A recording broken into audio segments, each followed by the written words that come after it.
రామ్ గోపాల్ వర్మ గాడు ఈ సైకో గాడు ఆ పెద్ద సైకో జగన్మోహన్ రెడ్డి పంపితే ఈ చిన్న సైకో గాడు ఈ బిత్తిరి సైకో గాడు వీడు ఏం చేస్తుండంటే నిన్న కోర్టులో కేసు ఉన్నా కూడా మరి పవన్ కళ్యాణ్ గారి ఫోటో పెట్టడం జరిగింది. ఇది వీడు కొన్ని కోట్ల మంది మనోభావాలను దెబ్బతీసే రకంగా వీడు రెచ్చగొడుతున్నాడు. వీని సినిమా పబ్లిసిటీ గురించి వీడు ఇదంతా చేస్తున్నాడు. వీడు పబ్లిసిటీ పక్కన పెడితే వీడు ఏదైతే వ్యూహం సినిమా తీస్తుండో అది గిట్ట మా నాయకుడు కించపరిచేలాగా ఉంటే గిట్ట నేను ఇప్పటికే అందరికీ హెచ్చరిస్తున్నా.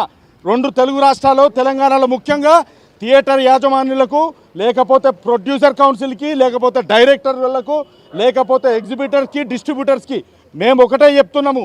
వానికి మీరు సెన్సార్ ఇచ్చారా ఇయ్యలేదా? ఇయ్యకపోతే మాత్రం అది అందరికీ మంచిదవుతుంది. ఈ సినిమా గిట్ట మా నాయకుడికి కించపరిచినట్టు ఉండి మనోభావాలు దెబ్బతింటే మరి అల్లర్లకు మాత్రము మరి రామ్ గోపాల్ వర్మ వాళ్ళ టీము, వాళ్ళ ప్రొడక్షన్ టీమే బాధ్యత వహించాలి. అందుకే నిన్న మరి ఇంత జరిగినా కూడా మరి లోకేష్ గారు కేసు హైకోర్టులో కేసు వేసినా కూడా